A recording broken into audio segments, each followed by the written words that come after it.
David runs UX Orlando. It can be found on Meetup at UX Orlando, UX-Orlando, meetup.com. here. You can. I mean, you're going to be doing your presentation. So David's been a member of our Meetup group since basically the start. That's why you see him here all the time. He also runs the User Experience Orlando group, and he's going to be talking about branding tonight.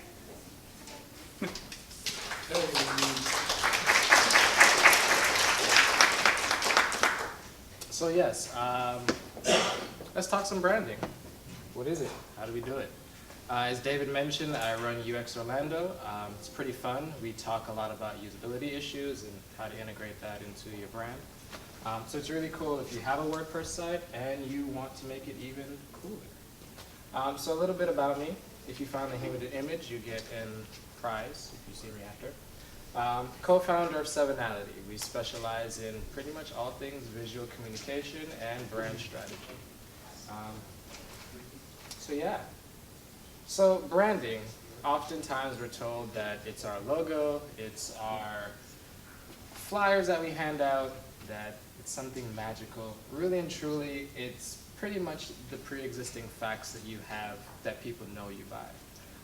When we're talking about people, it's generally their character that we kind of reference. That's what we know them by. That person's reliable, or that person shows up late. That's generally what their brand is. And it also goes by what you stand for. A lot of people think that you can kind of project whatever you want someone else to feel about.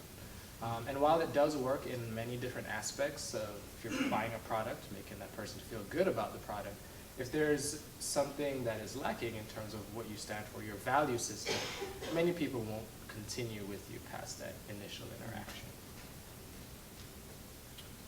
I've been a huge fan of Dilbert lately, and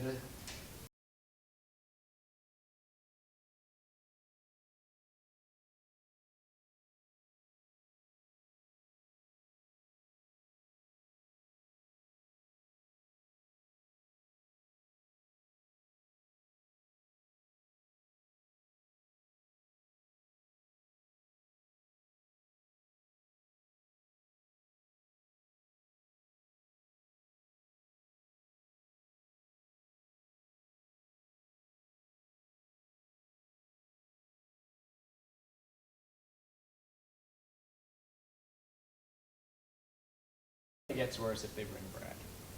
Who knows what Brad does? So 64% of shared values, essentially, are what people say as the main reason that they connect with your brand. In many cases, social entrepreneurism. You have people who are very attuned to things like environmental causes, gender issues, race, list can go on and on and on. It's a pretty high number, something you should be paying attention to in reaching out to your brand. And a little bit later, we'll go into a little bit of an activity that helps make that a little bit easier for you as well. 48% of consumers say that the initial date, essentially. Think about the first time you went on a date. You started noticing things, whether or not you like this person. You start even noticing things about yourself. This is being attuned to your environment, how you feel, how you're interacting. Something else we'll cover a little bit later as well. But $41 billion is lost essentially every year due to poor customer service. Now this can be defined as many things. In our field, it could be deliverables being a little bit late. It could be deliverables not even showing up at all. Or being promised something very grand and being underwhelmed by the final deliverable again. So why isn't everyone doing branding? Does anyone know? No. So, it's hard work. It takes a lot of time. On average, it takes about 18 months from start to actual recognition and feeling very comfortable in building a new brand. In some cases, this can be accelerated. In others, it may take a little bit longer, especially with things like biomedicine. That takes a very long time, sometimes up to 20 years for you even to know if that brand or company is going to do anything successful with the product that they're doing.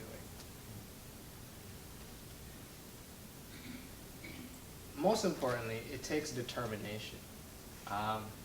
Starting anything new, especially when there are a lot of unknown variables in play, can be a very stressful time.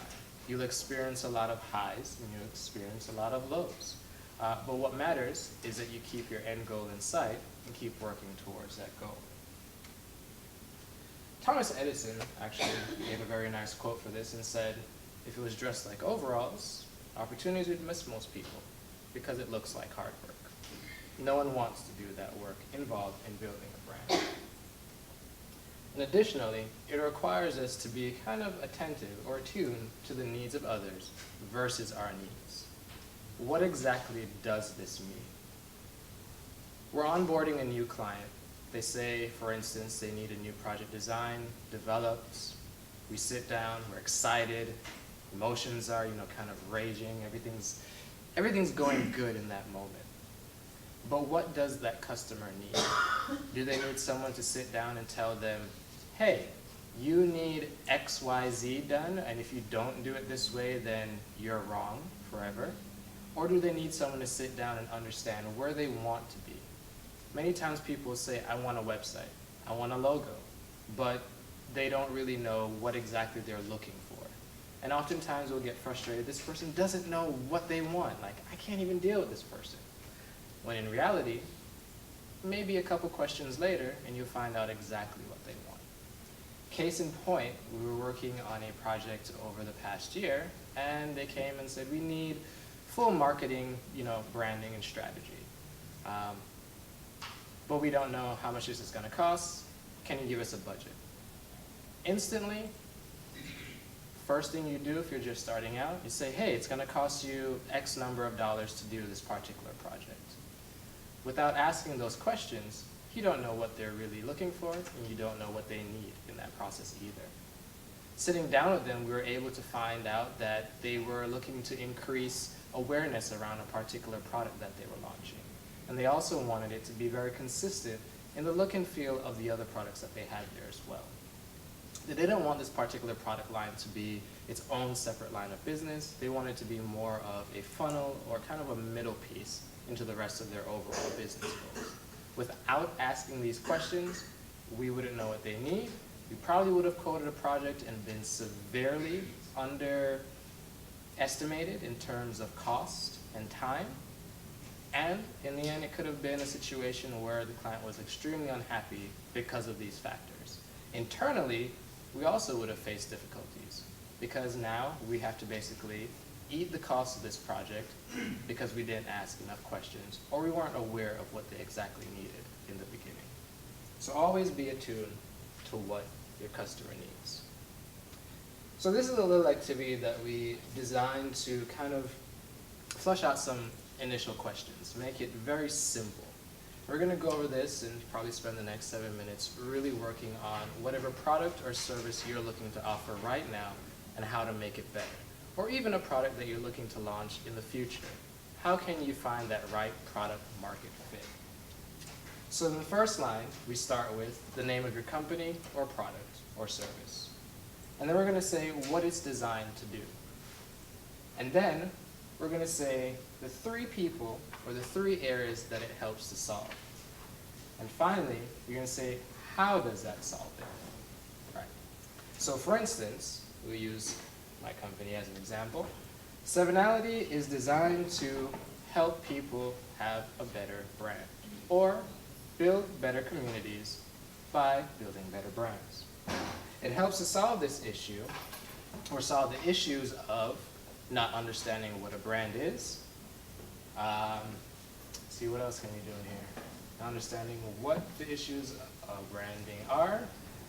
Additionally, how to launch and build a successful brand, as well as what are the importance of the things that go into branding and who do we solve it for? Small to medium-sized businesses with occasionally larger corporate clients. And we do this by essentially working with you or your team. So you can kind of get an idea, and we can run through this. For instance, Uber is designed to help you find a ride somewhere very quickly. It helps solve these issues of finding a ride and finding one fairly and in your location. And additionally, it helps you do this by an easy-to-use interface that's in your pocket, essentially. So as you can see, this is essentially a nice little framework for you to get a very quick idea, prototype even ideas that you're looking to launch, and really see if what you have in your brain really makes sense once you start testing it out with your market. So we're going to take 5 minutes, going to go over whatever idea you're working now, and fill this out. 5 minutes later, someone can share, or even at the end, how this may have helped you. From here, you can start breaking it down and say, well, how does it exactly make their lives easier? Does it solve a price point issue that they're having? Does it solve an educational issue that they're having? Or does it simply make their life easier to use? From onboarding, customer service, all the way through to maybe it touched them enough for them to refer a friend. These start to paint the picture of what your brand is, how you're able to really effectively communicate this, how you're able to put together things like internal and external marketing collateral, how you're also able to onboard new employees and pull them into your brand's culture, and effectively show others around you, even if they're not doing business with you, what it is that you're able to do to help them. So essentially, by doing this exercise, and some other exercises that you can really do with just a simple pencil and paper, even notepads and sticky notes that you put on the wall, you can start painting out the pattern of the areas that your brand is really, really strong in. You can see the best ways for you to share your message with someone. With this, one example we used was for a daycare center. And effectively, we were able to solve many issues that parents were having by not being or having open communication with a particular daycare center. It was a very huge issue. Safety and welfare of their children. Something else we were able to kind of uncover and put into kind of this little mission statement. Upon launch, with these things solved, it was easier to build a better community around that. Introducing new services, new lines of business, additionally easier because we already had an open dialogue from the start. So finding how you help, what exactly you're helping with, and what exactly you're doing in that process that makes you a little bit different can go a very, very long way. Additionally, slides, if you're looking for these afterwards, will be posted and shared in our Meetup group and our Facebook group as well. Is everyone still doing this? All right, moving on.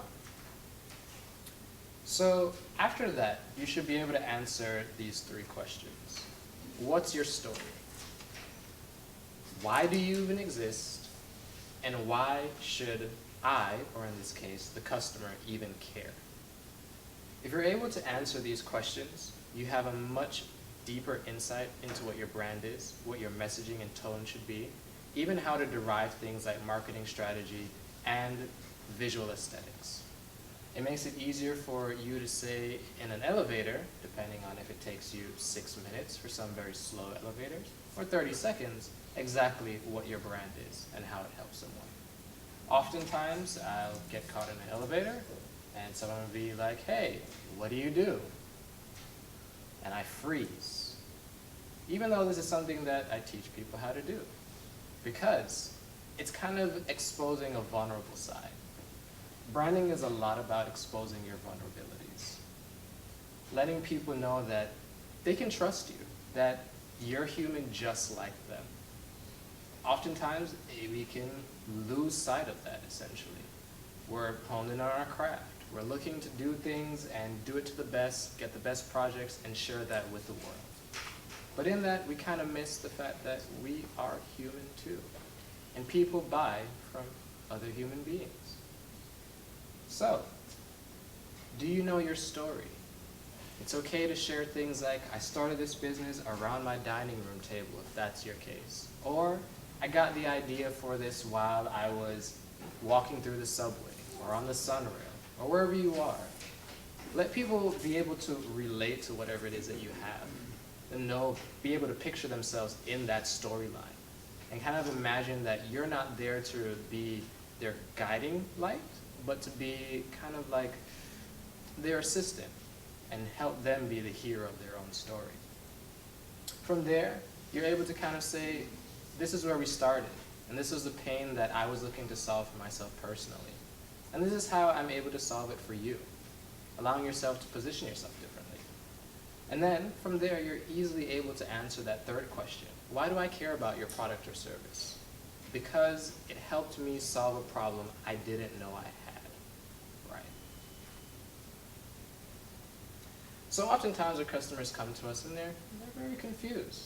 Like we mentioned before, they have no idea what they really want.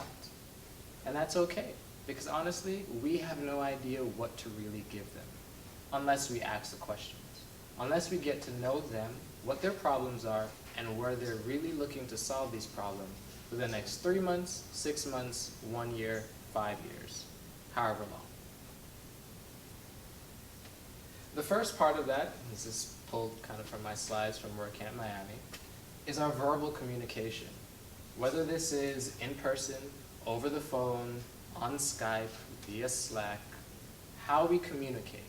Things like grammar, highly important. It could be the difference between a person thinking that you're highly upset with them and knowing that, okay, this seems normal. You can understand speech patterns. Most people kind of type as they think. They may not always have periods in their brains, but that's okay too. Once you get to know people initially, and once you get to know your audience, you're able to kind of overcome these little communication barriers. The next part is our written communication. Of course, kind of touching in that a little bit earlier. How we also write things down when we're taking notes for ourselves, when we're doing requirements on projects. How we retrieve that information or store it to be retrieved later is very, very important. Often after meetings, I like to send a set of the notes. Here's what I caught during the meeting. Does this match with what we discussed? Did I miss anything, right? These questions allow for dialogue to be opened again. We can then say, yeah, you know, we talked about the logo shrinking a little bit on scroll, but I see all you have is like, you know, sticky header. So now it's able to say, okay, I may have missed a requirement. Now this gives me a chance to really do something different in there. I can adjust my approach. If this question comes up in the initial requirements and estimates phase, it's something that I can now use to save myself some time from being frustrated and stressed out at the end of the project, which in turns allows us to be a lot less stressed with our clients or whoever we're dealing with in terms of our employers. Are your clients happy? Are they sad? Are they meh? All these things kind of, they're good to ask. They're good to know along the course of each project. It's kind of like taking the temperature when you're drawing a bath or getting ready to jump in the pool. You want to know at each stage how your customer is feeling. If at the beginning they start out a little not so happy, and then they end up over here and they're smiling, then you've done well. However, they start out smiling and then go here immediately, you can easily track where something went wrong. Same thing with if they're happy, then they kind of go to a little bit on the fence, you kind of know that you're not going to lose them forever. You're able to kind of pull them back to being happy by addressing and asking those questions. Especially if you've set that dialogue from the beginning to be open and that they can reach out to you and know the boundaries of those communications, it'll be easier to drag them back to being happy. In each project that you do, there are two kind of aspects to it, your personal and your professional development. On the personal side, you're asking, does this help me grow as an individual? Does it help me really reach the level that I can? On the professional side, it could be solving an equation of, does it make my resume look good? Or, does it really help me advance myself professionally in a way that helps others? Again, more questions, and your path tends to be chosen on how you answer those. Again, does it allow you to grow as an individual? Many times I've taken projects that I wish I didn't because it was kind of very lateral. I was able to do it, it's very cool, it's very quick, but I didn't learn anything from it. I didn't advance as an individual, and I didn't advance as a career. It may have paid a bill, but that was it. How often do we remember the emotions that we feel when paying bills? It's kind of like very stressful. Move on, do another one. But the projects that have really stretched my abilities and capabilities and allowed me to see things that weren't originally possible, those are the ones that are really, really awesome. They didn't have to be the greatest looking projects. They didn't have to be the most exciting projects. But they're the ones that really allowed me a chance to try something new, answer a question, and then further differentiate myself from someone else, particularly in my field.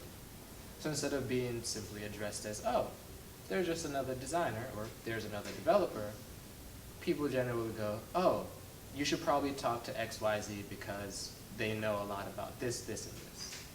And a lot of branding is getting other people to talk about you. It's great to talk about yourself. It's great to have people, kind of listen to that whole thing. They'll either read it as you're being narcissistic or you have a really huge ego. But if you allow others to share that about you, then they become your ambassadors. They are the ones that people may be more tuned to listening to in their environments because they trust them more than they trust you. And hearing them talk about your brand may be all they need to really start working with you. What we do repeatedly, if we choose to kind of stay in a comfort zone, we choose to not really advance and grow, push ourselves, then we'll kind of always be mediocre, always be in a very difficult place to be differentiated from someone else that does the same thing that we do. However, if we push ourselves to be people of value, to really deliver something more than what is being asked for, and really dig deep into what the problems are and say, hey, how does this really relate to my business growing? Because in each project you have two dynamics. You have your dynamic as a developer, designer, content marketer, and you have the dynamic of the business, where they want to go. Where is this going to really help them? At that point, your two worlds kind of collide. There's a lot of friction, especially when you're working with someone for the very first time. They have a completely different style of communicating, sending over assets. You have a different process. In the initial onboarding, it's a lot about finding that sweet spot where you can communicate, where they can communicate, and no one feels as if any attacks are going on. If you continue to practice these things, of course things like diplomacy, humility, and listening when asking questions, you're able to grow. You're able to pull out deeper bits of information. And additionally, you may have better contracts in the end because people will now rely on you to do a lot more than probably just fix a header here, build a small site here, and so on and so forth. But then there's another surprise dynamic that kind of goes into this as well. In each and every one of us is a leadership trait. There's someone somewhere looking up to us in what we do. We may think we may not know a whole lot about a particular topic, but granted, there's someone that may have started today or even yesterday that doesn't know as much as you do. Your clients, people on your team, they may not know specifically what you know about it. They may not even have the experiences that you had. But what's important is that you respect where they are and help them get to where you are. And the same goes for you and other people. If you don't know something, it's okay to put your pride and your ego to the side. A lot of it is really just embracing what's going on around you and using that as an opportunity to be better, whether it's better than 30 minutes ago or better than 30 years ago. And then you have the people that we touch during these projects, the project managers, the business analysts, the designers, developers, SEO guys, on and on and on. How are we communicating with them? Are we making their lives easier, or are we making it more difficult?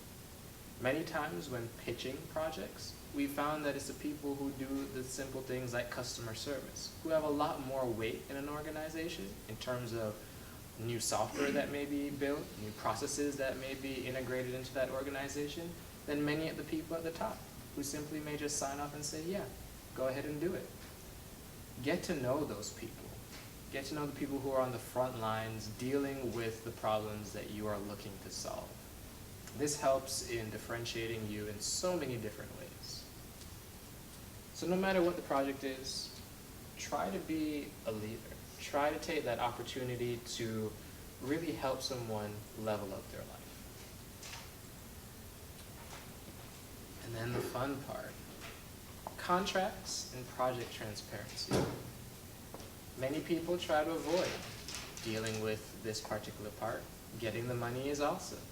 But getting the money while having a clear set of boundaries and expectations on both sides is equally as important.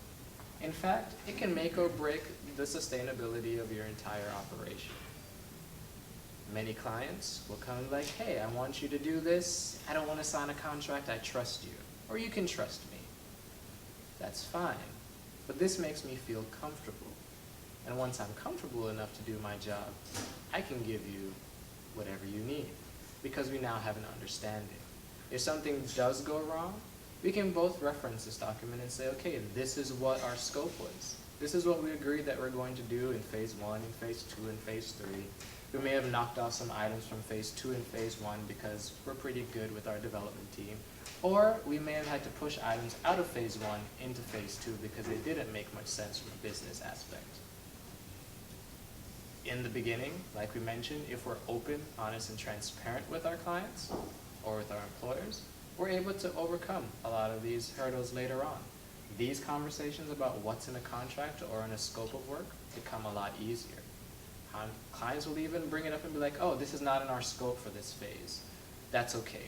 Or can we move this because we realize that, an earlier suggestion about something that should go in this phase makes a lot more sense. It gives you that ability to change things, move things, and still have the right boundaries between the two. Some things to list in your contracts, and of course seek legal advice before doing any contract writing on your own, is what's involved.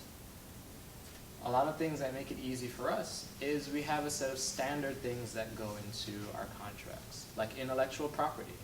Who's responsible for what once this project is over? Additionally, what are we testing on? If it's a development project, what is the scope of browsers that we're going to be testing on? If a client requests, IE6 or IE7, then of course that's not something we do naturally, and it may incur a greater cost. You don't necessarily have to deal with them impacting your project timeline. But if they do, and you're feeling stressed out, you have that transparency. You have what goes into your contract taking care of an event like this. The longer you do it, the more you realize that there are things that you may need to specifically safeguard for your agency or your project, or suggest to your higher-ups to implement into their projects to better protect and grow the internal culture as each team goes through a project. And then we jump into the fun side of how does that really relate to things like plugins, Facebook, Twitter, so on and so forth. We have plugins like All-in-One SEO. What is the other one that's pretty popular? There we go. And there's another one that came out recently, I want to say. Don't remember. Whatever the plugin, it really doesn't matter. It's kind of like handing everyone in a room a hammer and only some people being able to build the perfect treehouse out of it. It's about how you use your tools. The tool does matter to some extent, especially if you're working with much larger clients and they have a much bigger demand on certain things and need things to be customized. But initially, that shouldn't be necessarily your worry. What should be your worry is how do I use this tool to solve the problem that the client has? Not so much which tool is right or who's wrong because they're not using my favorite tool. So a few things to keep in mind. you have from the beginning what your brand is, who it's there for, and how it solves their problem. Writing things like your meta descriptions become a lot easier because you're able to share this in that space. Tweak it for the size, for the space. Additionally, taking it into areas like Twitter and Facebook, you're able to mix and match that to really keep telling your brand story in a very consistent manner that kind of relates all the way back around. Plugins wise, Google WordPress SEO plugins. Find one that works best for your situation. Personally, we use Yoast. I love it. And they've been pretty helpful in terms of the community that they have, articles that you can find on it, which are great ways to kind of rate what's going on with the plugin, how active is that community. And simple things like that. If you're doing SEO for your clients' brands, then you can use the activity from the beginning, kind of find out where they are, where they're looking to be, what kind of message they want to share, and use that to help them guide out their particular SEO plan. So we have our SEO, we have an idea who our brand is. The question always comes down to, should I be on Facebook? Does my brand need Facebook? Nowadays we have things like Snapchat, Periscope, Blab, on and on and on. It's easy to feel the urge to jump into these networks because everyone else is doing it. But honestly, many times people are doing it because it makes sense for where they are right now. Initially, it may not make sense for you to start a YouTube channel if you don't have much of a community elsewhere. Or if you're looking to start a YouTube channel, you're going to focus on that and build a community around that and drive them somewhere else. Each platform that you jump on, you essentially have to recreate your community there. You can bring your community over from other places, but of course, you need that before you jump into anywhere at all. So that answers the question, do you need to be on Facebook? Does your brand really need it to survive? No. There are many brands who are successful, who have tons of money coming in. You probably won't find them on Facebook at all. As a matter of fact, some of them have even left because it didn't make sense for their marketing strategy or didn't really tie into where they wanted their brand to really grow and be. One thing to note is it's good to reserve your name on these sites. Wherever one has a profile URL, you may want to grab that for your brand. This prevents someone else going in and saying, hey, I am brand XYZ, and here's some things that relate to it. They may not even be from your brand at all. But now this is damage that's going to take away time from your primary focus that you have to go and deal with. And that can get pretty messy. Before you do anything, it's important to research who your audience is. And you may ask, how am I going to research an audience that I really don't know anything about? Every platform that you're on provides some level of data that you can tap into, something that you can find out. If there's a particular brand author that you see is doing something really great that you say, I want to do something similar like that, kind of reverse engineer a little bit of what they've done. Don't go out and outright copy them. People recognize this. They recognize those that are trying to be an imposter of others. And it quickly makes them feel like they don't want to be against it. They'll actually search out who is the originator of this particular thing, and then align their loyalties to that over you. So research your audience, and then follow that data. Where does it lead? What is it telling you? It's great to say, oh, well, this person has 10,000 likes on this particular post or picture. I want 10,000 likes. And instead of saying, okay, well, their audience is liking this picture because they've built up the community, they've established the communication and the trust with them, and now they're really sharing, the reciprocation of the value that they've received, we don't see that part. We only see the end result of it. And so we miss everything that's very crucial in between point A and point Z. So following that data and seeing what it uncovers can help us do things like find out really cool things. This is actually from the Twitter Insights. everyone, I think, actually has access to this in analytics.twitter.com, I believe. In my particular personal brand on Twitter, I can see that a lot of people here are interested in things like comedy, specifically from movies and television, music, later down the road, business and news. Why is this data important to me? Well, personally, I like things like business, action and adventure, things I don't like, celebrity gossip, politics. So it would make sense if I wanted to attract more people, I would probably mix something with business and comedy, right? Now I'm able to meet them halfway and still deliver a message in that particular thing. Same thing kind of goes for what is the top language demographic. You can see that. You can see the type of lifestyle that that person is. And it gets a little bit creepy, you can see what their net worth is. So it's kind of split between people who have a net worth of $1 to 100,000, and then from 100,000 to 1 million, pretty much makes up 50% of the users that interact with me on Twitter. And then 12% are kind of in between with 150,000 to 249,000.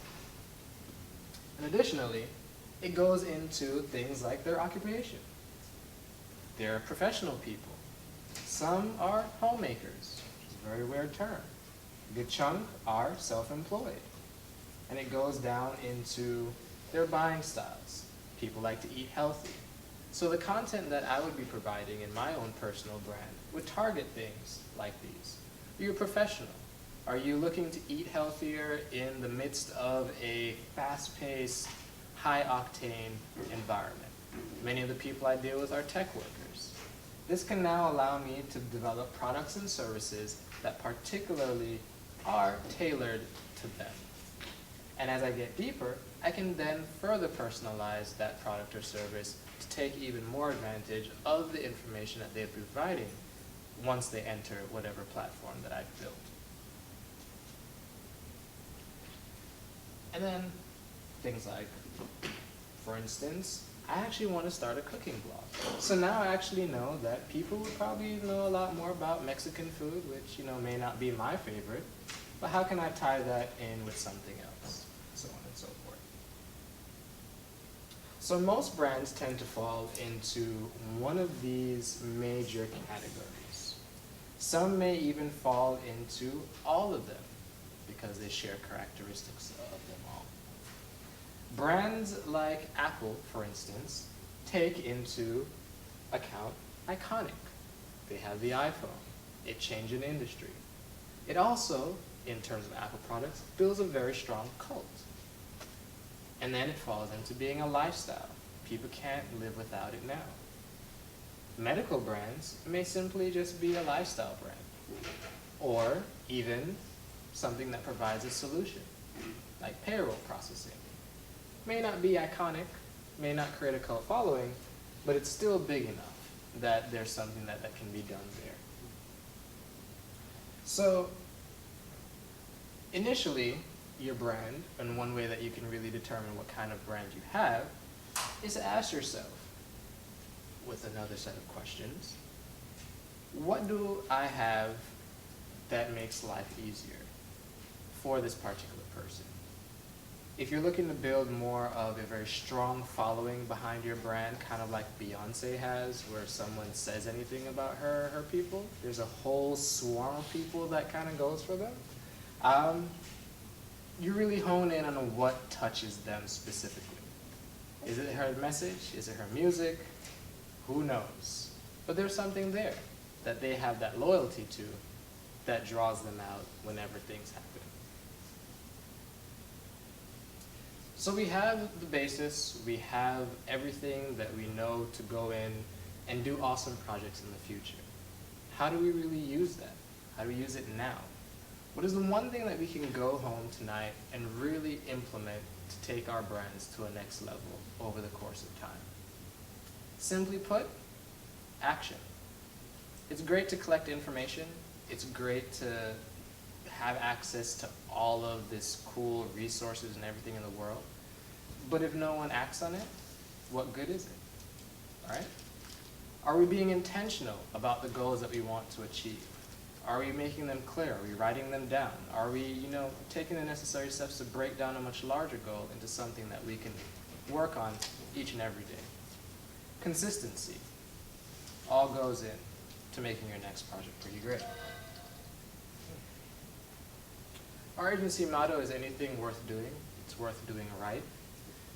This doesn't mean that it has to be perfect. Look at Craigslist. Not the most beautifully designed space, but it tracks millions and millions of users and traffic every month. Actually, without Craigslist, there would be no Airbnb, because Airbnb actually used growth hacking to tag on to the huge market that Craigslist had and launch a platform from there.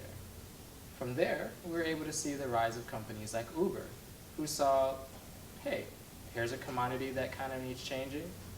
We can go ahead and change that. So thank you.